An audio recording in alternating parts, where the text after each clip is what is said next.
Bonjour à tous et bienvenue sur BD & Co. J'espère que vous allez tous très bien. Alors aujourd'hui, vidéo un peu plus improvisée, parce qu'à la base je ne devais pas sortir de vidéo ce dimanche. J'avais prévu d'en faire une pour la semaine dernière. D'ailleurs, vous verrez que je suis habillé comme la semaine prochaine puisque je viens de finir de tourner la vidéo de la semaine prochaine. Et je me suis dit, en vrai, je viens de faire une lecture coup de cœur. Je suis obligé de la partager, je suis obligé de la présenter et c'est pas grave, ça sera une vidéo un peu plus improvisée et je la sors dès demain. Donc quand vous la voyez aujourd'hui, c'est dimanche.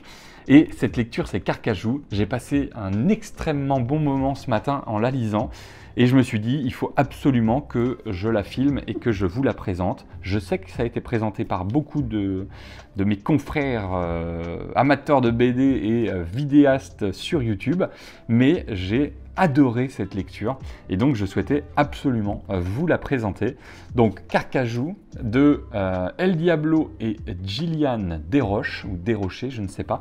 C'est une super découverte. Je ne connaissais d'ailleurs aucun des deux artistes qui sont là. C'est El Diablo au scénario et Gillian Desroches, ou Desrochers au dessin et à la couleur. Et à la couleur, il est aidé par Marion Chancerelle. Et c'est une petite merveille. Cette BD est une petite merveille. C'est aux éditions Sarbacane, qui décidément dernièrement me font beaucoup rêver. Il y a beaucoup de belles choses qui sortent de chez eux. C'est sorti en 2024 et vous voyez, c'est un joli pavé, un joli one-shot de 222 pages.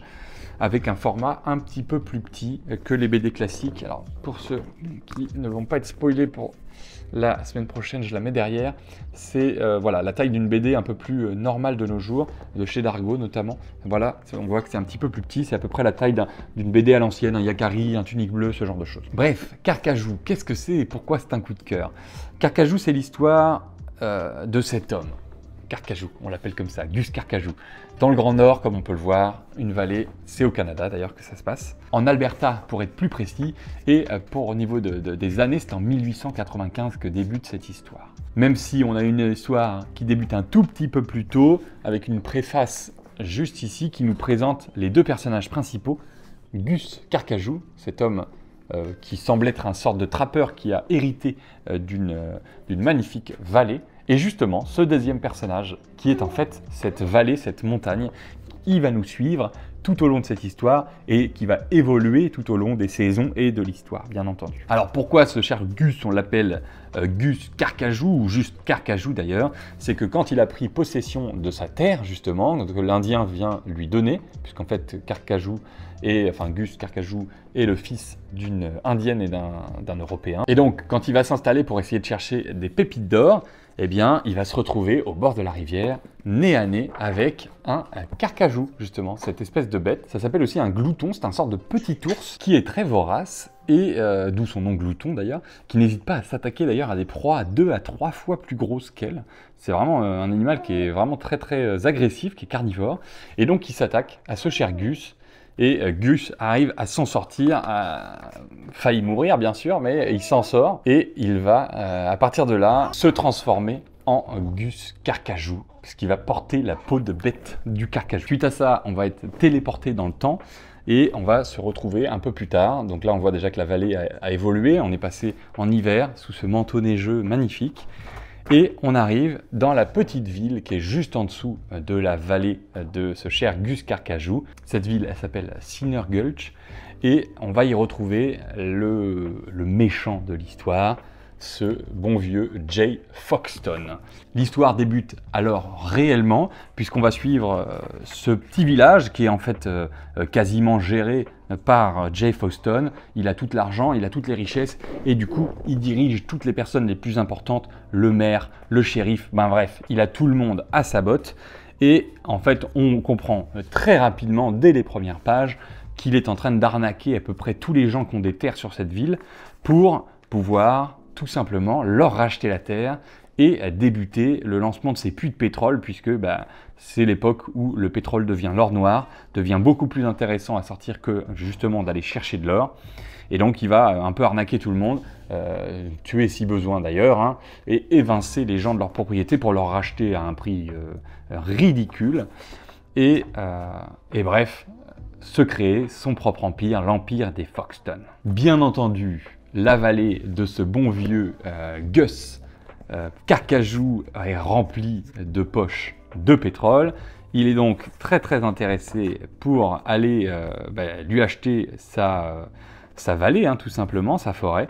Et il va donc essayer d'aller le voir et de lui acheter. Bien sûr, ça va pas bien se passer puisque Gus Carcajou, on lui rachète pas sa vallée et surtout, on n'essaye pas de l'arnaquer. Hein. Ça ne marche pas avec lui. On n'essaye pas de lui acheter à bas prix, même à haut prix d'ailleurs. On n'essaie pas de lui acheter. On n'essaie pas de lui faire à l'envers. Si on s'y frotte, on s'y pique. Bref, forcément, Foxton, il rentre chez lui, il est énervé. Première fois que ça lui arrive, que on lui lâche pas le morceau, que l'on ne s'agenouille pas devant lui. Et donc, il va organiser une sorte de chasse à l'homme, trouver des stratagèmes pour pouvoir essayer d'évincer ce Gus Carcajou, ou du moins s'en départir. Et c'est là que va un peu se lancer toute l'histoire. Je ne vais pas aller plus loin parce que je ne veux pas spoiler quoi que ce soit. Il va y avoir plein de péripéties, plein de choses très intéressantes. Un mélange entre thriller, aventure, western et même si on veut aller plus loin, un petit peu fantastique, mystique, même s'il n'y en a pas vraiment, il y a une sorte d'ambiance un peu mystique avec tout ce qui est légende amérindienne, tout ce qui est le Wendigo pour ceux qui connaissent, qui ont lu notamment le Torgal, hein, qui parlait de ce monstre à grandes cornes qui vient manger les âmes et les esprits des mauvaises personnes. Bref, il y a toute une ambiance qui plane sur cette histoire et c'est génialissime avec une fin qu'on ne voit pas forcément venir, enfin moi en tout cas que je n'ai pas vu venir et que j'ai beaucoup apprécié. Et comme je le disais, l'évolution de cette vallée qui peu à peu prend sa place dans l'histoire, prend sa place en tant que presque personnage principal. Il y a souvent des grandes pages comme ça où on voit la vallée de Gus Carcajou avec les villages un peu plus aux alentours, etc. Bref, c'est une très bonne histoire, déroutante presque, tellement on ne s'attend pas à tout ce qui va se passer. Il y a beaucoup de petites trames de fond aussi qui sont assez intéressantes et tout est dévoilé à la fin, bien entendu, notamment avec le frère de Jay Foxton, ce personnage un peu simplet, qui va quand même avoir une importance qui va être d'une grande importance dans cette histoire.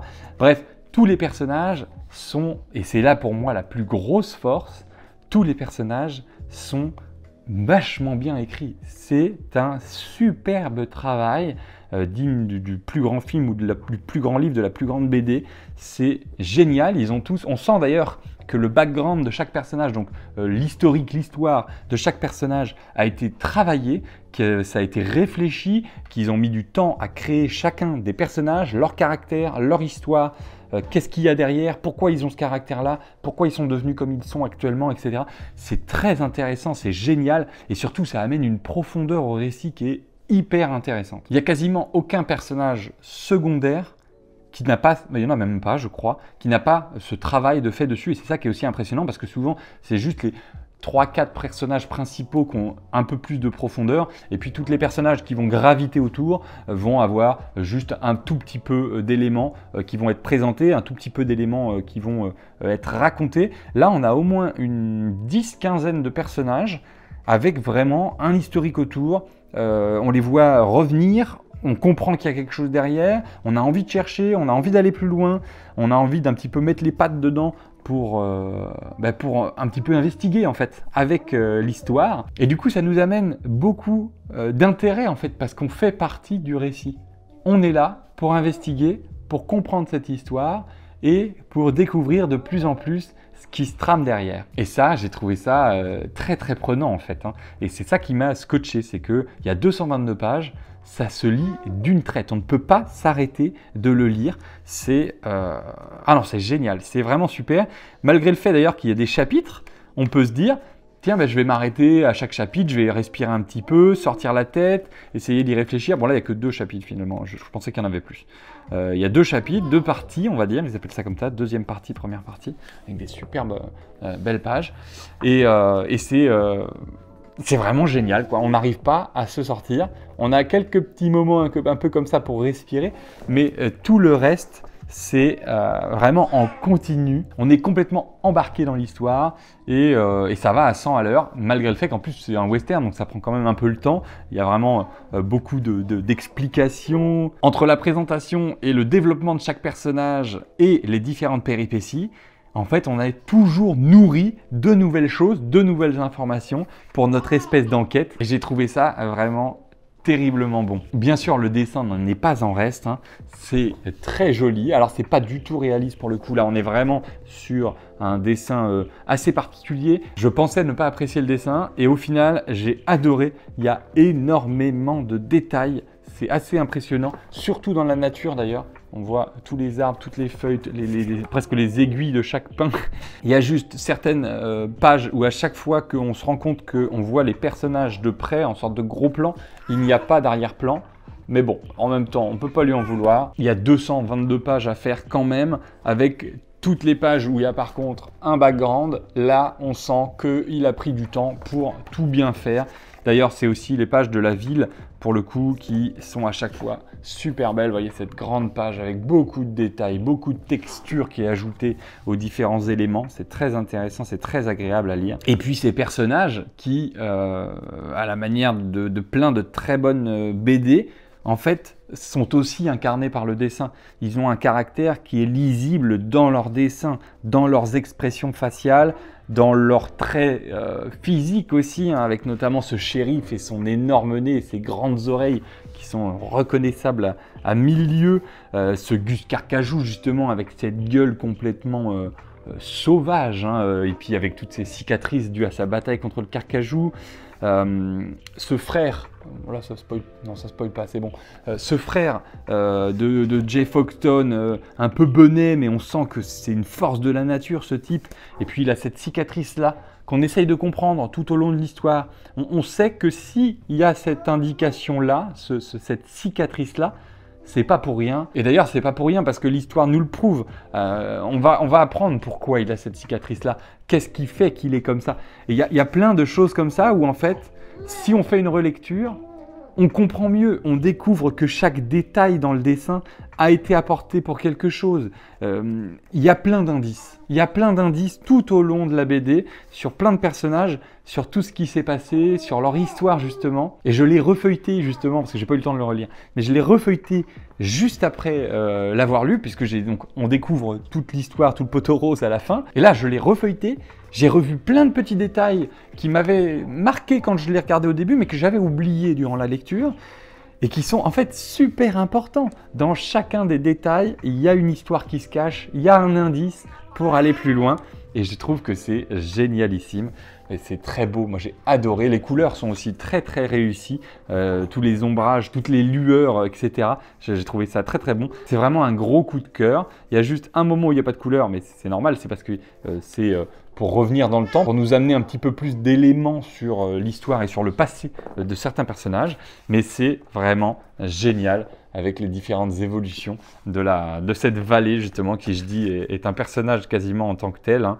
Mais je crois que c'est Mills qui disait aussi ça, que pour lui c'était un personnage. Je suis totalement d'accord. C'est vraiment un personnage à part entière dans l'histoire. C'est pas qu'un lieu important, c'est une âme. En fait, c'est ça, c'est une âme. Et notamment, c'est aussi ça qui va nous lier avec toutes ces histoires amérindiennes, ces mythologies en fait amérindiennes qui va peser sur cette vallée, sur cette super bel endroit. C'est vraiment superbe. Franchement, c'est très très beau. C'est un gros coup de cœur, que ce soit scénaristique, mais aussi au dessin, alors que je pensais vraiment pas m'attacher au dessin. On ressent vraiment la passion et ça transpire, hein. La passion transpire dans cette lecture.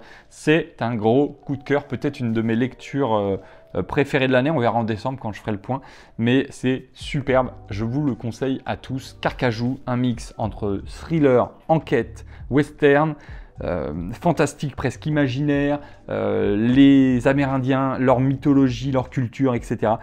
Top, top, top. J'ai adoré. Et puis il y a aussi pas mal de petites touches d'humour qui sont très agréables. Bref, super lecture. Carcajou, j'étais obligé de vous le faire aujourd'hui, cette présentation, parce que c'est vraiment une BD qui est géniale et qu'il faut lire. Bref, c'était BD & Co. Pour le coup, je sais que je peux vous dire à la semaine prochaine puisque je viens de tourner la vidéo. C'était BD & Co. Bye.